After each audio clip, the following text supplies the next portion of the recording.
All right, we're live. We might as well start. Hi, Anjali. Hi, Mark. How are you? Good. So this is Mark Leon Goldberg. I am the host of Global Dispatches and the co-host of this very podcast. And this is a special episode of To Save Us from Hell, our podcast about the United Nations. And I'm joined from Geneva today That's right. by I'm Anjali Dayal. I'm an associate professor of international politics at Fordham University in New York, and I teach and I research and I write about the United Nations. And I got to Geneva at like 8 o'clock this morning after. and you present papers about the United Nations in one of the cities of the United Nations, Geneva. That's right. I'm presenting a paper on Thursday. So I was actually on a flight for the duration of this vote yesterday. Okay, yeah. So we are speaking less than 24 hours after the Security Council passed Resolution 2803, when a vote of 13 votes in favor, 2 abstentions from Russia and China, 0 objections. And this is arguably the most meaningful vote on Gaza since the start of this awful conflict over 2 years ago. But today, Anjali, we are going to talk about whether or not we think this resolution can do anything, will make a difference. What impact might it have? What are some of its potential pitfalls? What are some potential bright spots in this resolution? And where do we go from here? Um, so as I mentioned, this is kind of hot off the presses. This resolution just passed. We're still kind of getting, reactions from around the world. But this resolution does, I think, 2 big things, and we're going to talk about each of those things separately. So, first, big picture, the resolution endorses Donald Trump's 20-point plan for Gaza. And, since September 29th, when this 20-point plan was revealed and released in Sharm el-Sheikh, Egypt, there has been a tenuous ceasefire, not always held, but, things are, I would say, better today than they were 2 months ago because of this somewhat tenuous and unstable ceasefire. And, big picture, this resolution is supposed to, usher this situation in Gaza from a unstable ceasefire to something more lasting. But there are some big problems that I think you and I would identify with this resolution. We'll talk about them. So one of the most important things that this resolution does is establish a so-called Board of Peace as a transitional governance authority over Gaza. A Palestinian, sort of apolitical Palestinians are supposed to run kind of the technocratic day-to-day operations of Gaza as envisioned by this, but ultimately they are responsible and report to a Board of Peace chaired by Donald Trump.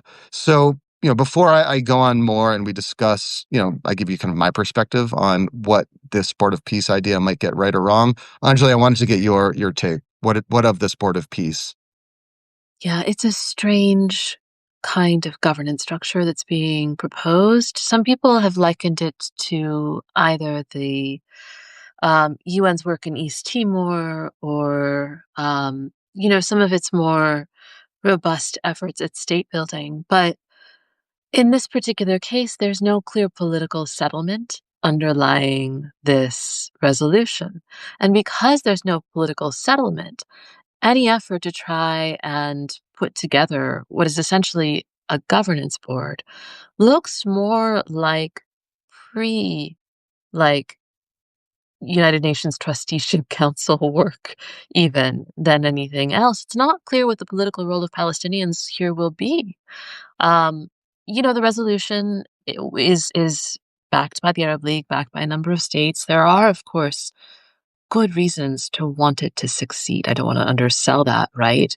But the conditions here could not be more different than they were in East Timor, first of all, than they are in any kind of multilateral effort, state building that we see that sort of puts at the center the people's relationship with their government. That's not what's happening here.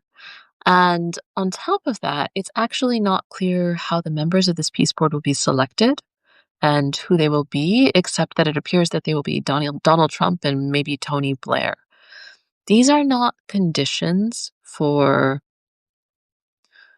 fortuitous political outcomes. Now, anything could happen, right? But the kind of strong relationship you need between the governed and the people governing them is not going to exist here. It's Mhm. not really clear how the effort is going to unfold in a way that includes Palestinians in the process of shaping political outcomes and political institutions. That's actually one of the key ways that past UN interventions work. They actually work by building institutions that work hard to make sure that no party is permanently excluded from the political process. And by ensuring that outcome, what they do is they, raise the cost of war and they, increase the cost of the benefit of peace, right? If you can pursue your projects politically, you don't need to pursue them militarily. It's not clear how this kind of governing board will translate to that kind of outcome because there isn't a clear set of Palestinian voices here. Mhm. Um, Yeah, no, just to maybe, like, emphasize that point, like, yeah, in theory, the yeah, idea of, like, a post-conflict transitional governance authority yeah, has worked in the past in situations. This particular iteration of that idea seems deeply flawed for the fact that it does not guarantee meaningful Palestinian participation in, like, decision making. Yes, Palestinians are supposedly, like, put in, like, charge of, like, the day-to-day technocratic stuff of, like, yeah. running a municipality or running, like, a small territory, but ultimate decision making is not there's no guarantee that Palestinians are going to be included in meaningful decision-making processes. Now, the resolution does call for eventually a quote reformed Palestinian Authority to, when the time is right, with lots of caveats, assume control of Gaza. And once that takes place, quote, conditions may finally be in place for a credible pathway to Palestinian self-determination and statehood.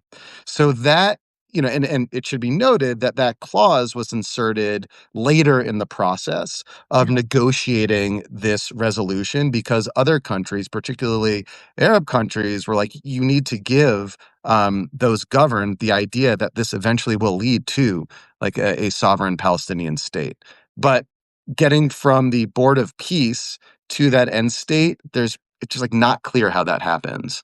It's not clear how that happens, and it's also noteworthy, I think, that the Netanyahu government objects to that language in Mhm. the resolution rather explicitly, which again underlines the fact that there's no clear political solution here. And in the absence of that, trying to put together a governance board to construct a stable post conflict life for Gazans is going to be difficult. It's going to be complicated. And I just want to also add, I said this throws back to an earlier period, a pre-UN trusteeship period.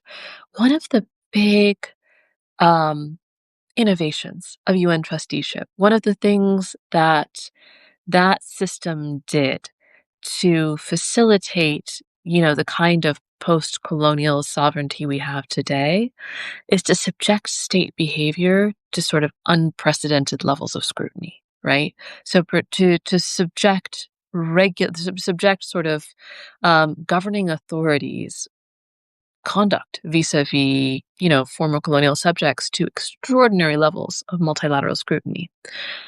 It's not clear how that will work in this case, in the sense that there's no real mechanism for it, right? Despite being a Security Council resolution, there's no multilateral oversight function here.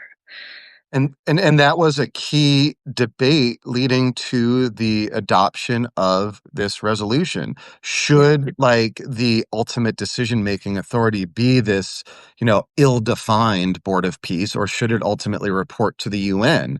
Yeah. And that it was having it report to the UN was a non-starter for the United States, even though it was something that other countries thought would be like a wiser course.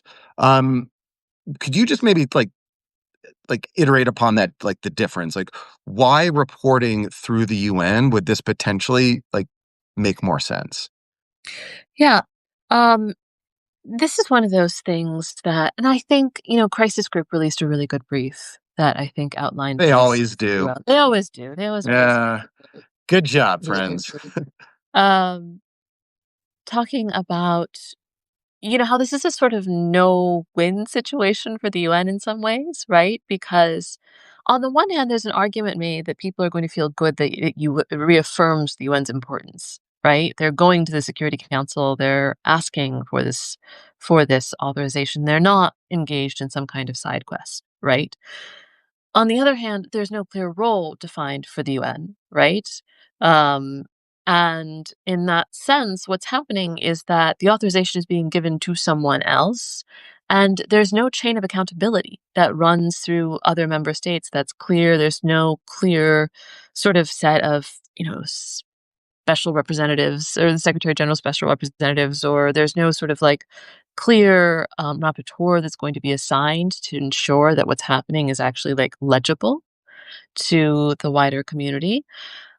It is also the case that the UN's ability to certify outcomes on the ground in Gaza has become critical in these last couple of years of war as other sources of information have come in for, a lot of skepticism.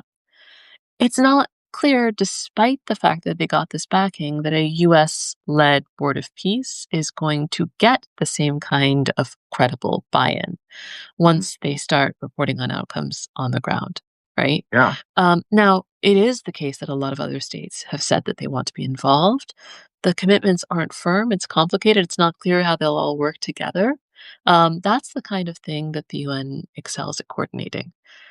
They will not be doing so in that case. I just want to also add a third hand, though, which is, if we're thinking about how this is a no win situation, right? It's also not clear that the UN would win by being more meaningfully involved here, right? Yeah. Because, as we've said, not only is there no political solution, right? But there's a disarmament feature of this Yeah. resolution that is going to be disastrous in the aftermath of a credible settlement with Hamas. Yeah. In the absence of a Absence. settlement with Hamas. Yeah, so let's talk about that because that's the other key feature of this resolution. So, but before we move there, just to maybe summarize, I think our perspectives. This board of peace, key outstanding questions: Yeah. who will join? What will be the criteria of who is on it? Will it actually include meaningful Palestinian participation? And will it enjoy the legitimacy of the people in Gaza who this board is meant to govern? All of Yeah. these are very critical, outstanding questions that will determine the success or failure of whether or not this resolution actually has a meaningful impact on the ground. But the other key feature of this resolution is authorizing a 20,000 troop strong international stabilization force to work in coordination with Israel and Egypt, presumably and ideally to be uh, uh, including troops from mostly Arab and Muslim states to secure and enforce the peace on the ground. Now, you and I have discussed a few times on this show the profound, I think, political and logistical challenge that, at least in my view, suggests that this international stabilization force is probably doomed from the start. It's really hard for me to see these troops being deployed anytime soon, if ever, and I'll elaborate on why I think that is. But first, I kind of wanted to get your kind of big picture take on this international stabilization force and how you see it kind of fitting into like the um broad idea of like international stabilization forces trying to secure a post-conflict situation. Again, something the UN does and has like a proud track record to stand behind. It does. I mean, even in the context of those stabilization missions, though, I mean, something that multilateral forces are good at is protecting people from insurgent violence. Something multilateral forces are bad at, particularly in the context of stabilization missions, is protecting people from state violence. That is a sort of two-faced situation. It's two-faced, sort of a two-factored. So I've been up for like 36 hours. Yeah, I'm you're sorry. like just off the Uh, plane in yeah, Geneva. So thank you for doing this and gracing us. I would say there are two reasons why we would think that that's the case, right? Why we often see multilateral forces struggle to protect people from state violence. The first reason is, of course, because the capability of the state usually vastly outmatches even a well-equipped multilateral force, right? The second is that stabilization forces are there with the explicit invitation of the state, and the purpose there is to prop up the state, right? And what does the state do in turn? Well, sometimes it exacts violence on people, right? This is the kind of situation where the ISF will operate with the consent of the Israeli government in theory, right? But who is giving consent on the other side? And who is the ISF going to counter? And what are the likely outcomes for people on the ground? Mhm. When we think about stabilization, what are we stabilizing for whom and at what cost, right? And those are open questions, I think, again, in the aftermath, excuse me, I keep saying aftermath, in the absence of a political settlement. There Mhm. are no military solutions to political problems like this, right? You can field an ISF and say that it's there to stabilize the state, but what state, right? Or you can field an ISF and say that it's there to sort of uphold a political settlement, but what political settlement? Mhm. Yeah, that, like, key political challenge and political, I think, hesitation, that, would, I think, prevent governments from sending their troops to Gaza right now is crucial. You know, are these troops just, like, occupying forces of a different nature, right? And this is what you saw, the United Arab Emirates kind of objecting or saying that they would support the mission in theory, but they're not gonna put troops on the ground absent like a broader political solution Yeah. because these international troops would be like enforcing a status quo that is politically unviable in most Arab and Muslim states. But then there's just the thornier, in my view, question of what about Hamas? Yeah. Hamas has rejected this Security Council resolution. They are explicitly refusing to disarm. They said that they would step away from governing Gaza, but they won't give up their arms. This Yeah. resolution calls for the disarmament of Hamas, and Yeah. these international stabilization force troops would be tasked with enforcing the disarmament of Hamas. Governments are not going to want to put their troops in harm's way to fight a war against Hamas. It would be just like Yeah. it would be like a suicide mission for them.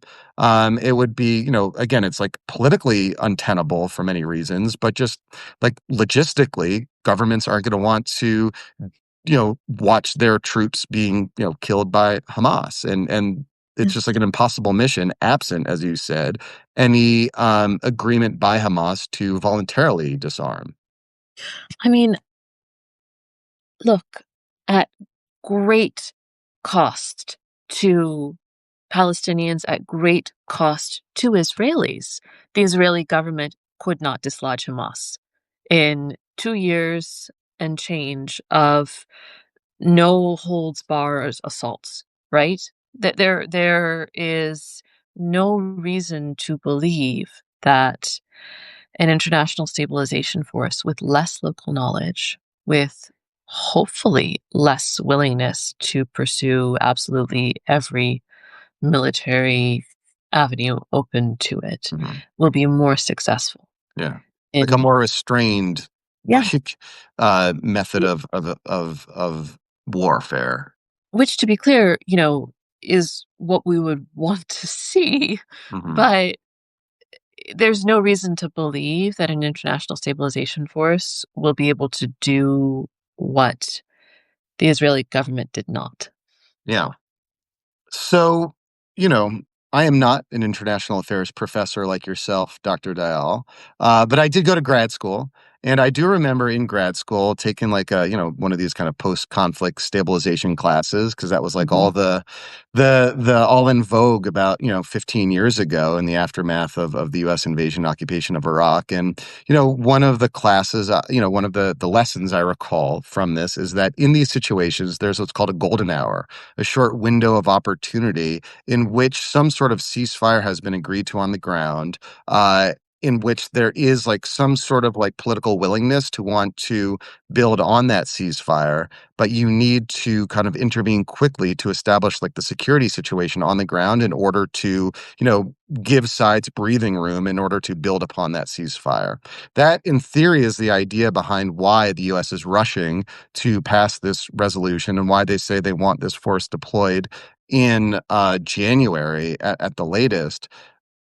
But again, I don't see this force deploying anytime soon. I could be wrong. You know, like, you know, the one government that has proposed troops is Turkey, but Israel has rejected Turkey from sending troops because they feel that Turkey is too close to Hamas and because of political disputes between the governments of Israel and Turkey.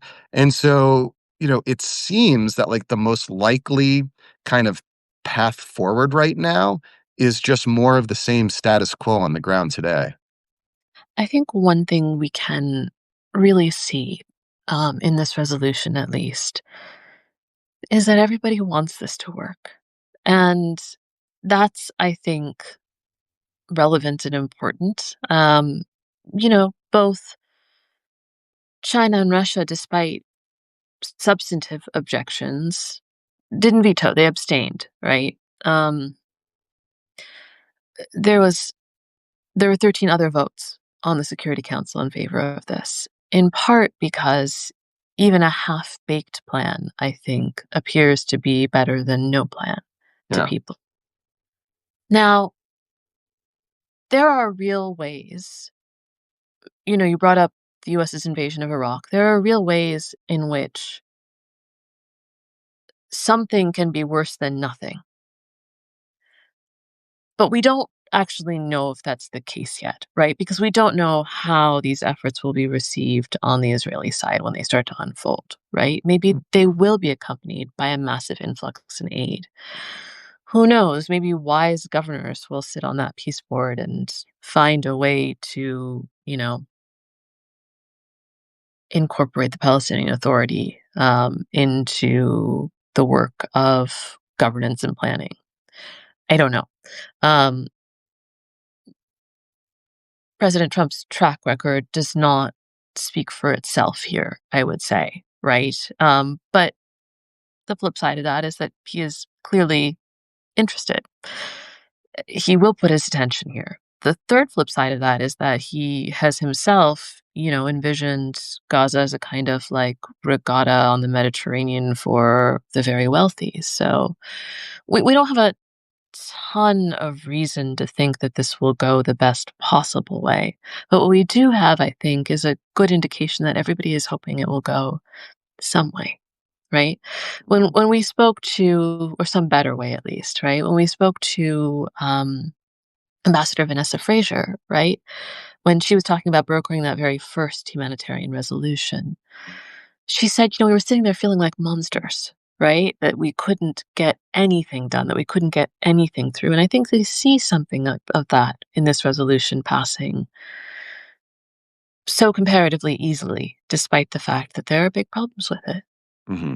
That's a really important point. I think that we've discussed, of course, like all the sort of problems and like the challenges to this resolution, but the fact that it did pass does, I think, demonstrate finally like a willingness to come together on Gaza to like want to contribute to a solution, even though the solution, as you said, so far seems kind of half baked.